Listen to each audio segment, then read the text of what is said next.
The preceding announcement has been paid for by the New World Order.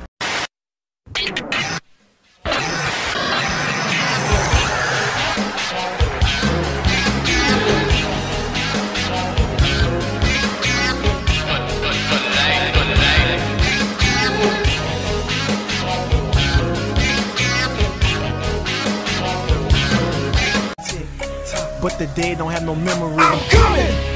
Nobody can stop me, nobody can hold me, nobody control me. I'm coming! I'm here to do my thing, I'm here to bring the pain. I'm never ever gonna change like.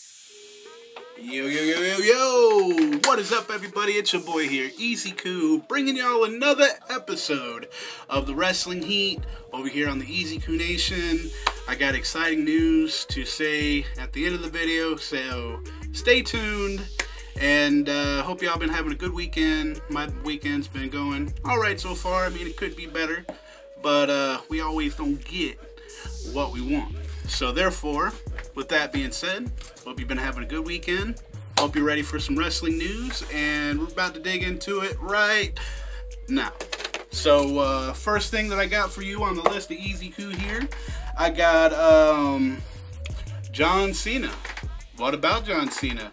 We seen him at the Raw reunion. He came in, did a little stick with the Usos, you know, coming out at the end of his little thing with Rikishi. And those of y'all that watch Monday Night Reunion, y'all know what I'm talking about. But this here was said that John Cena, like after that segment was done, he didn't even really stick around. He just like went around for a little bit. Everybody met his girlfriend, new girlfriend, and him and his girl were pretty much like out of there, just like that. They didn't stay all that long. They didn't, you know, mosey around all that much. They just stayed there for a little while, got the segment over, and everything was said and done with.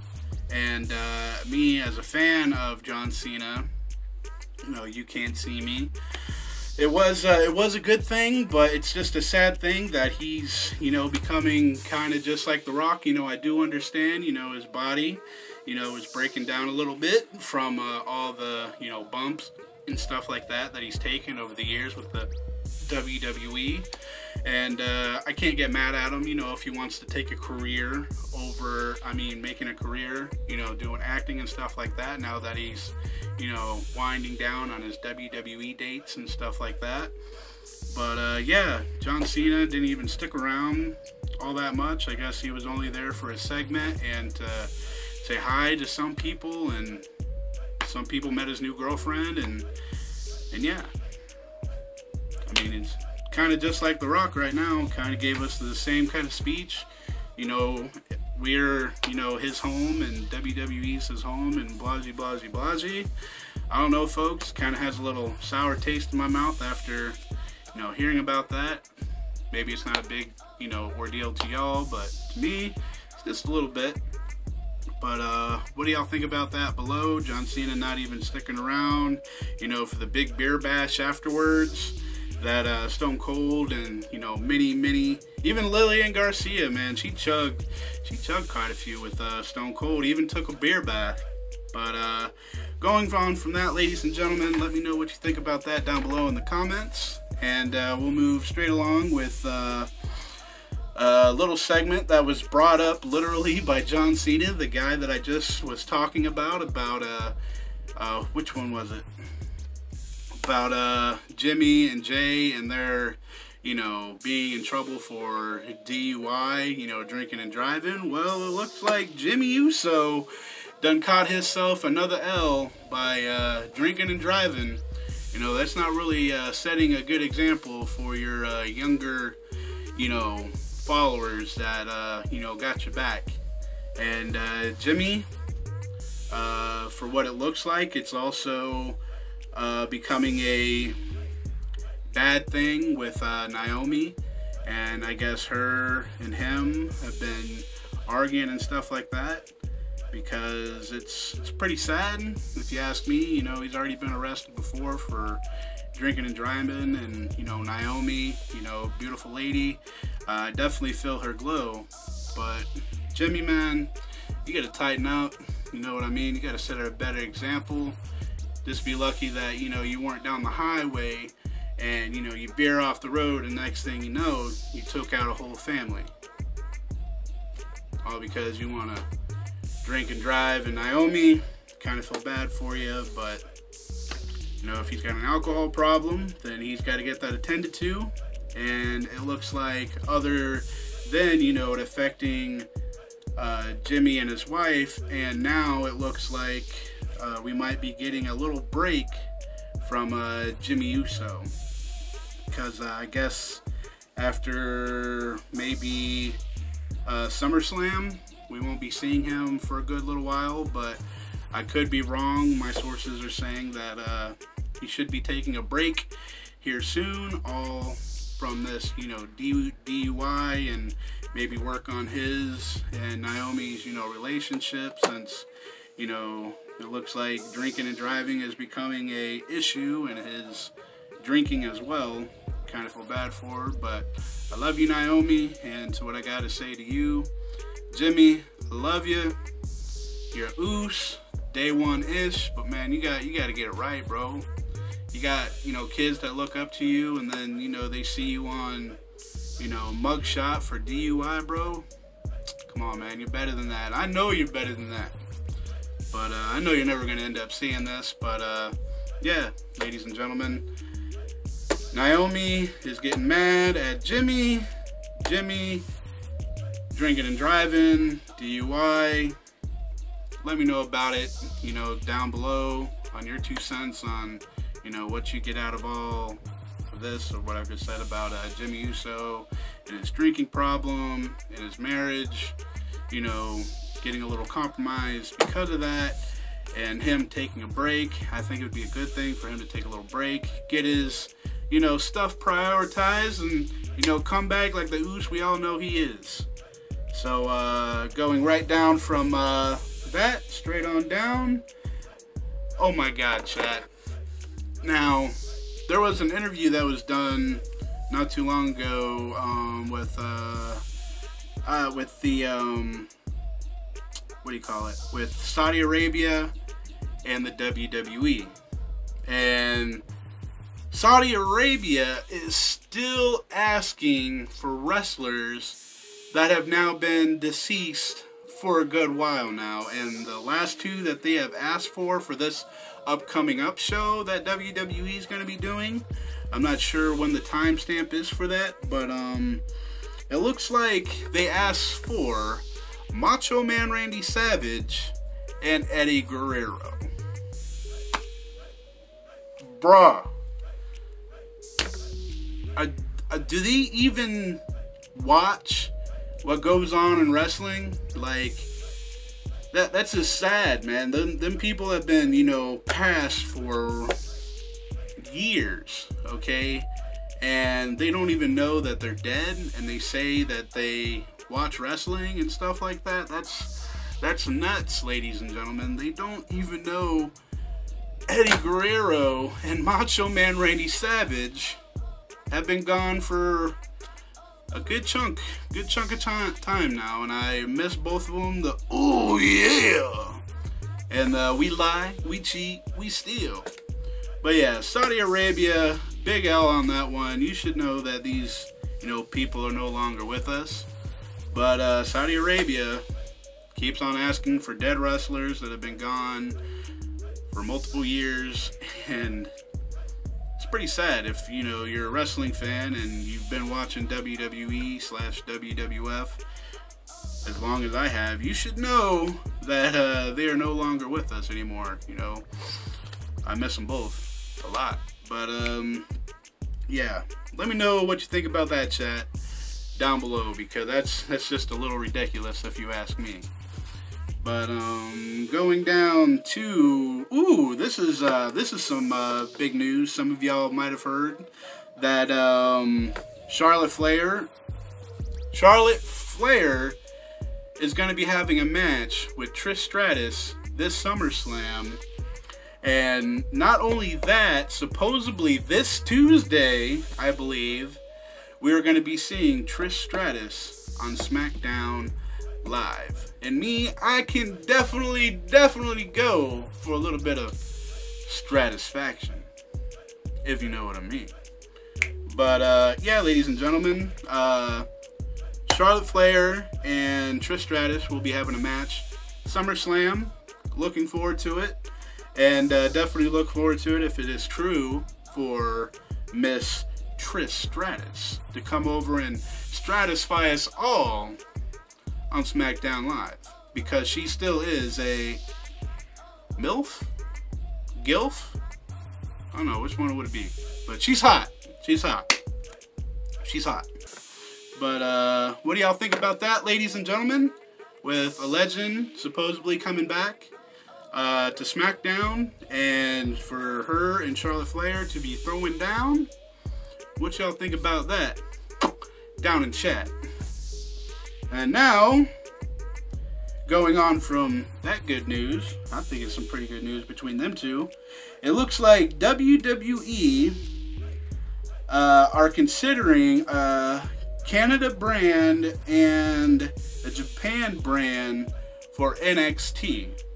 And me, I can't get mad at that. I can't get mad at that one bit. Me, I love me some NXT, baby. As you can see, the championship hanging up right over there. You know what I mean? I got Amber Moon. I got the Street Profits, Lacey Evans, and some others up there as well. And also got Tucky and Otis up there in the NXT sheets up there. But yeah, I consider that would be awesome for WWE to be expanding, that way, and putting NXT up there instead of like the main brand, because NXT has been killing it ever since for a good while now. They've been killing it on takeovers and stuff like that, and now they got Canada and Japan and their line of sights. I'm pretty excited about that.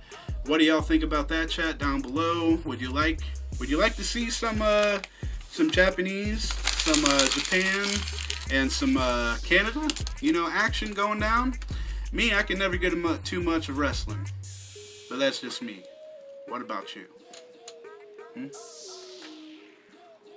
Yeah. I don't know what that was, Paul. But going straight along, it looks like we are... Hold on. Alright, this one is pretty interesting, as we all know. It's a very touchy subject whenever it comes to this, with the name of Chris Benoit. It looks like we are going to be getting a Viceland documentary on Chris Benoit. It has been confirmed. I'll have the little things up here so you can see. But what do y'all think about that? It looks like they're finally doing something with Chris Benoit. Don't get me wrong, I think what happened is very sickening and very messed up, that whole situation. But as a wrestler, in ring, was one of the best. That's just my thoughts. I mean, you can criticize me if you want, but inside of the ring, he was awesome. The stuff that happened on the outside of the ring was very disgusting, but it is what it is. But it looks like we're going to be getting a little documentary about Chris Benoit sometime in the near future. Are y'all excited for that? If you are, let me know down below. Don't be scared. But alright, here comes oh god, Scott freaking Steiner. Does anybody remember the Steiner math little segment? And I believe it was in Impact Wrestling. Oh my god. 1 + 1, you take out the 3 and you times the I times the Y, and you got a 50% chance of blah blah blah. But going on with this, it looks like Scott Steiner isn't impressed with the WWE Hall of Fame. He calls it WWE Hall of Fame is bull snizzle, which is, not really right. You're, kind of saying everybody that's in, WWE Hall of Fame is pretty much a joke, and I don't think a lot of them are a joke. I think a lot of them are pretty damn good, like Bret the Hitman Hart, Eddie Guerrero, and the list goes on. Yeah, what do y'all think about that? Scott Steiner saying that the WWE Hall of Fame is pretty much bull snizzle, and he doesn't believe in it, and if he would be asked to be in it, he would pretty much tell them to go F themselves. So, yeah, it looks like we will not be seeing Scott Steiner anywhere near the WWE, which can't blame the guy if you go by what he said with what happened with Triple H and WWE and all that stuff back in the day whenever he was there. And moving right along from that, ladies and gentlemen, this one's probably going to take a little while. I had, I believe, one of my people over on Periscope asked me to do a little thing for this when it comes to the WWE and the women's division and Evolution, you know, the pay-per-view that we got. And it just seems like ever since Ronda Rousey has left the scene, it's just like they just totally gave up on like what they were doing on the women's division and the Evolution and all that good stuff. You remember that? Y'all remember that pay-per-view? I do. And it had a lot of legends in it, women legends, some beautiful women. It's a pretty good pay-per-view for an all-women's, you know, pay-per-view. It was awesome. I loved it. There was a couple things, you know, that set me off about it, but not too much. I thought it was a pretty good show. And it, like I said, it looks like ever since Ronda Rousey has left the building, it's just like they're just like, you know, screw y'all, you know, women. Like this past week of wrestling, I believe on both shows, we only got up to like a total of like 2 or 3 minutes of the women actually like wrestling in the ring. But I don't know, it's just a little weird to me. As soon as WWE and Ronda Rousey, you know, split ways after WrestleMania, it's just like they pretty much said screw, you know, the women's division, and you know, the storylines are getting kind of like clunky and repetitive, like with Becky Lynch going against Lacey Evans a million times, and Charlotte Flair and Becky Lynch going at it a million times. And I don't know, ladies and gentlemen, I don't know what they're doing with the women's division, but I hope some things change. And it looks like somewhere down the road, they've been thinking about over on the SmackDown thing that they want to do an all-women SmackDown Live.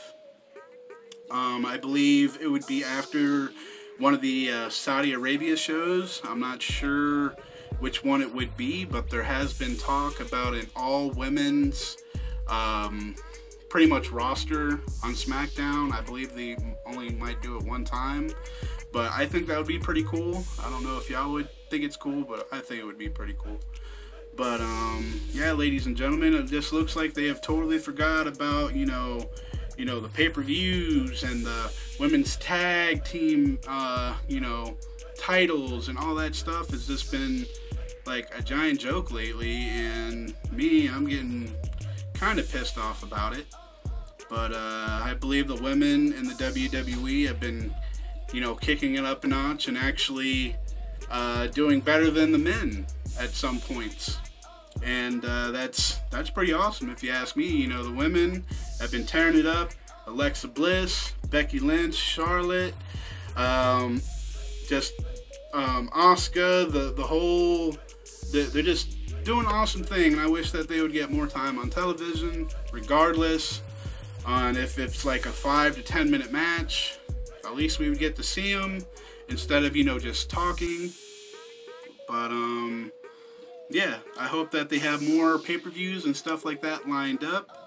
But as far as I know, as of right now, the only thing that looks like it might happen is a all-women SmackDown Live. And I believe that would probably be like a one-time thing. But I don't know if it's true, just going by what I've been seeing on the internet and stuff like that. Could be right, could be wrong. But I believe, ladies and gentlemen, that is all that I have for you tonight.